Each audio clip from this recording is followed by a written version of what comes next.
9 अगस्त 1942 में भारत छोड़ो करो या मरो का नारा करो या मरो का नारा महात्मा गांधी ने दिया था और विदेशों में नेताजी ने भी उसका अनुमोदन किया था। और 9 अगस्त को ही काकोरी दिवस है। इतिहास की पुस्तकों में हमें पढ़ाया जाता है कि 9 अगस्त काकोरी कांड है, 1857 की क्रांति सिपाही विद्रोह है। हमें इन शब्दों का प्रयोग नहीं करना। 9 अगस्त काकोरी शौर्य दिवस है, काकोरी कांड दिवस नहीं है। और 9 अगस्त काकोरी शौर्य दिवस के नायक पंडित राम प्रसाद बिस्मिल को हम नमन करते हैं और शहीद चंद्रशेखर आजाद के वंशज उनके परिवार से भाई सुजीत कुमार तिवारी जी, भाई सुजीत कुमार आजाद यहां पर है लखनऊ से। मैं चाहूंगा वो पूज्य स्वामी जी महाराज से आशीर्वाद ले मंच पर आकर, और सभी 7,32,000 शहीदों के सभी वंशजों का, सभी उनके उत्तराधिकारियों की शुभकामनाएं, मंगल कामनाएं इस आंदोलन के साथ हैं। और भारत स्वाभिमान पतंजलि योगपीठ एकमात्र ऐसी संस्था है जब मुंबई में भारत माता की छाती पर पाकिस्तान ने हमला किया तो उसमें शहादत देने वाले, अपने सीने पर गोली खाने वाले शहीदों का सबसे पहले सम्मान पतंजलि योगपीठ ने किया, पूज्य स्वामी रामदेव जी महाराज ने किया। इनकलाब जिंदाबाद के साथ भाई सुजीत कुमार जी नारा लगा रहे हैं, बोलिए इनकलाब, इनकलाब, हिंदुस्तान, भारत माता की। यद्यपि ये कोई लाखों में एक संयोग होता है, लाखों में एक दुर्योग होता है, कोई एक व्यक्ति भगवा पहनकर भगवा वस्त्रों के विपरीत आचरण करता है। हिंदुस्तान के लाखों लाखों सन्यासियों ने जब जब समाज ने दिशा बदली है तब तक समाज को दिशा देने का काम किया है। 1757 के प्लासी के युद्ध के बाद अंग्रेजों के खिलाफ पहली आवाज उठाने वाले पहले विद्रोह का नाम सन्यासी विद्रोह था। तो सन्यासियों की उसी परंपरा को आगे बढ़ाते हुए हम आमंत्रित करते हैं पूज्य स्वामी सत्यव्रतानंद जी महाराज को। भारत में एक बड़ा संगठन है साधु समाज का, अखिल भारत साधु समाज, उसके अध्यक्ष हैं और आंदोलन को समस्त लाखों साधुओं की ओर से समर्थन दे रहे हैं, अपनी शुभकामनाएं दे रहे हैं। और इस विश्वास के साथ, इस हौसले के साथ कि पूरा साधु समाज, सभी धर्म, चाहे हिंदू की बात हो, मुसलमान भाई की बात हो, सिख ईसाई भाई की बात हो, सभी व्यक्ति इस आंदोलन में साथ खड़े हैं, भारत माता के इस काम में साथ खड़े हैं। भारत स्वाभिमान का यह आंदोलन कई बार कुछ चंद निम्न दर्जे के व्यक्ति कुछ आरोप लगाते हैं। भारत स्वाभिमान के इस आंदोलन में गांव का अंतिम व्यक्ति, गांव का गरीब जुड़ा हुआ है।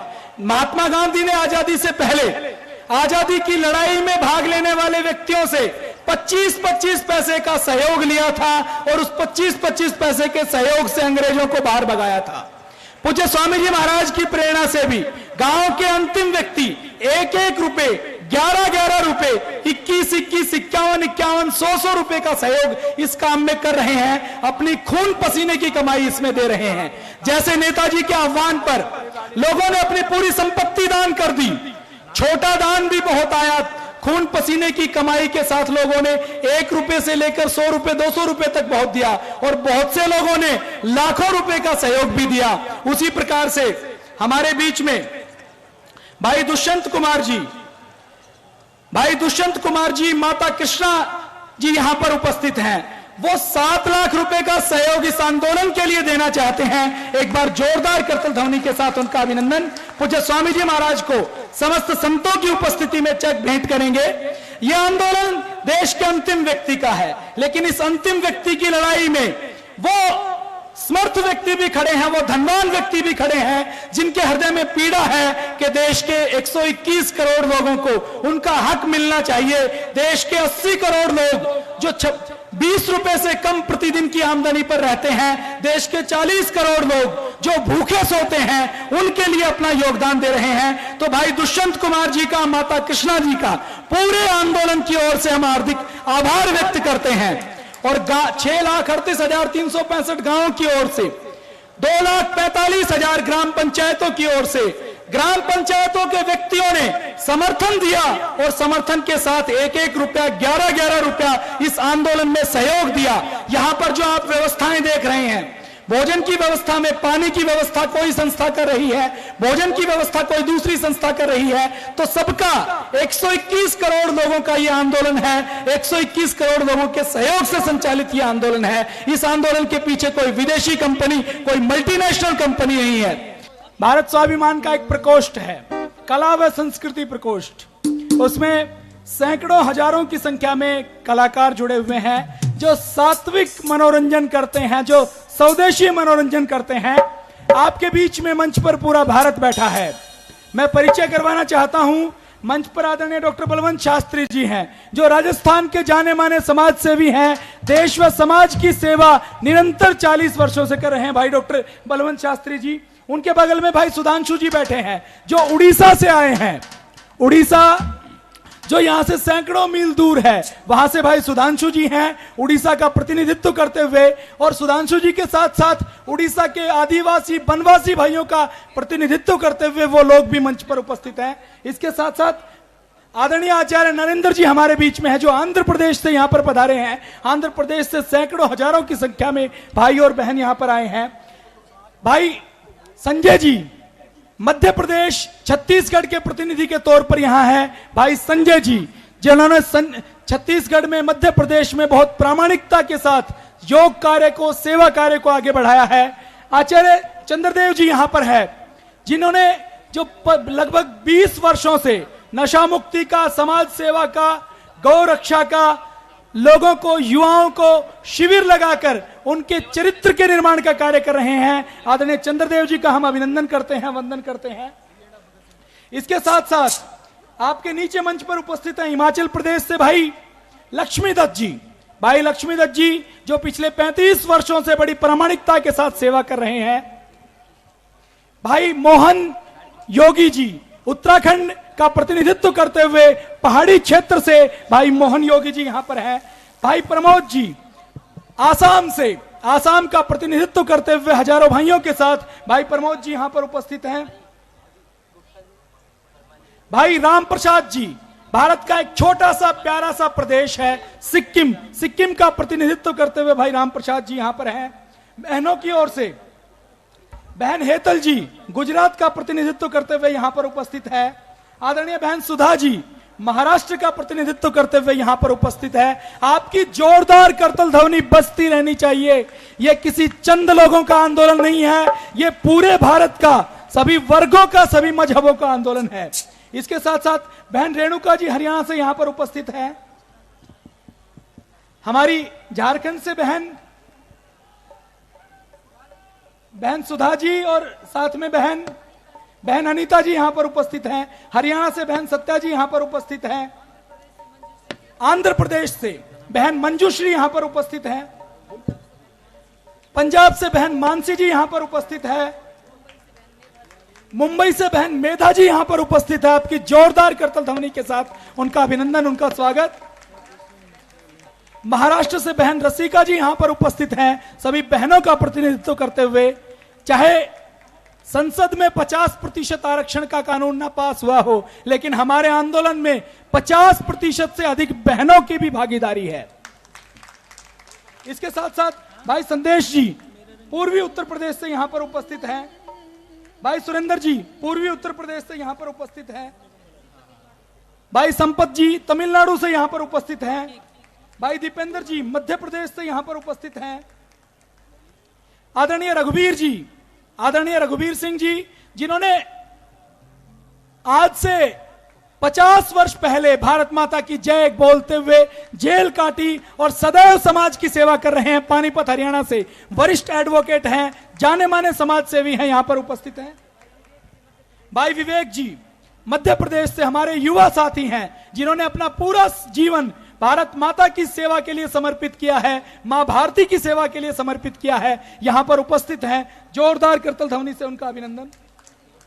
भाई विष्णु जी छत्रपति शिवाजी के महाराष्ट्र से यहां पर उपस्थित हैं। भाई मिलिंद जी यहां पर उपस्थित हैं, उनका हम अभिनंदन करते हैं, वंदन करते हैं। यह किसी एक प्रांत का मंच नहीं है, यह पूरे भारत का मंच है। बहन सोनिका जी गुजरात से यहां पर उपस्थित हैं।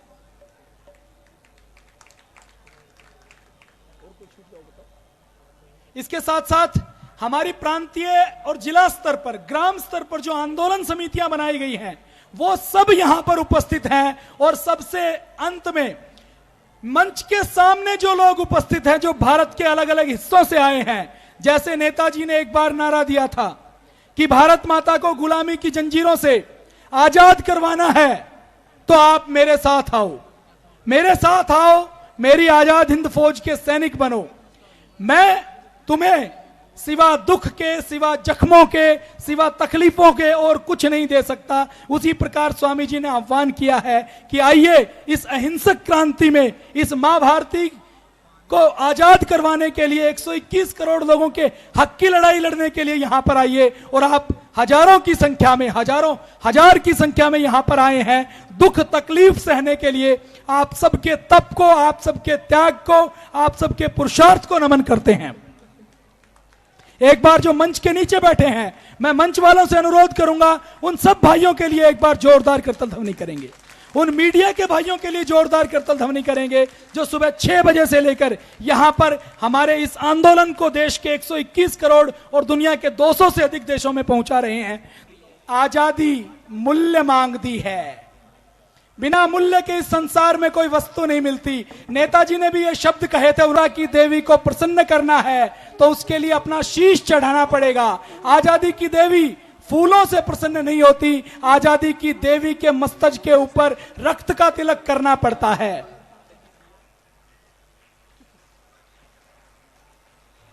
संसार का यह नियम है, यहां पर कुछ भी चीज फ्री में नहीं मिलती, हर चीज के लिए मूल्य चुकाना पड़ता है। आज देश के 121 करोड़ लोगों को उनका हक दिलवाने के लिए मूल्य चुकाने की बात है। पूज्य स्वामी जी महाराज ने वो मूल्य चुकाया है। पिछले 15 वर्षों से वो एक एक गांव की, एक एक गोहांड की, एक एक गली मोहल्ले की और एक एक तहसील और जिले की धूल फूंक रहे हैं, एक एक गली और मोहल्ले की खाक छान रहे हैं। उन्होंने अपना पसीना, अपना खून इस मातृभूमि के लिए बहाया है। और स्वतंत्रता की देवी के लिए, परिवर्तन की देवी के लिए, क्रांति की देवी के लिए अपना रक्त भी बहाना पड़ता है। पिछले साल 4 जून को यहां पर हमारे हजारों व्यक्तियों ने अपना रक्त बहाया है, अपने रक्त से भारत माता का अभिषेक किया है। यह आंदोलन पूरी तरह से अहिंसक है। हमारा नारा है, हमला चाहे जैसा होगा, हाथ हमारा नहीं उठेगा। हमारे शहीदों ने, क्रांतिकारियों ने जिस प्रकार कारागार में तप किया, पूज्य स्वामी जी महाराज भी आज कारागार में तप करके, झूठे आरोपों का सामना करके, फर्जी पासपोर्ट के फर्जी आरोपों का सामना करके तप कर रहे हैं, बलिदान का मूल्य चुका रहे हैं। और ये आर्थिक आजादी हमें जल्द ही मिलेगी। उन शहीदों को हम नमन करते हैं। हमारे बीच में बहन बबीता शर्मा जी उपस्थित हैं, कोटा राजस्थान से। बहन बबीता शर्मा जी का परिचय मात्र इतना नहीं है कि वो बहन बबीता शर्मा जी हैं, वो उस शहीद डिप्टी कमांडेंट सुभाष शर्मा जी की पत्नी है, धर्मपत्नी है, जिनको राष्ट्रपति से पुलिस पदक मिला, शौर्य पुरस्कार मिला। और वो डिप्टी कमांडेंट सुभाष शर्मा जी जो कश्मीर से आतंकवादियों से लोहा लेते लेते जिन्होंने अपनी शहादत दी, आज यहां पर उपस्थित हैं। और किन परिस्थितियों में उपस्थित हैं? घर पर छोटा बेटा है, उसको अकेला छोड़कर आई है और उसने कहा कि ये बाबा जी का काम, शहीदों के सपने को पूरा करने का काम है। मेरे पति को सच्ची श्रद्धांजलि होगी अगर मैं रामलीला मैदान में जाती हूं। शहीदों के परिवारों का समर्थन इस आंदोलन को मिलेगा, क्योंकि ये शहीदों के सपनों का भारत बनाने का आंदोलन है। ये मात्र कुछ लोगों का आंदोलन नहीं है, ये मात्र एक मुद्दे का आंदोलन नहीं है, ये उस सपने का आंदोलन है जो शहीदों ने देखा था। इस आंदोलन के साथ सभी सामाजिक धार्मिक संगठन, 121 करोड़ लोग हैं। आंदोलन की बात की जाए, क्रांति की बात की जाए, परिवर्तन की बात की जाए, समाज सेवा की बात की जाए और परम पूज्य गुरुदेव श्री श्री रविशंकर जी का नाम ना आए, ऐसा नहीं हो सकता।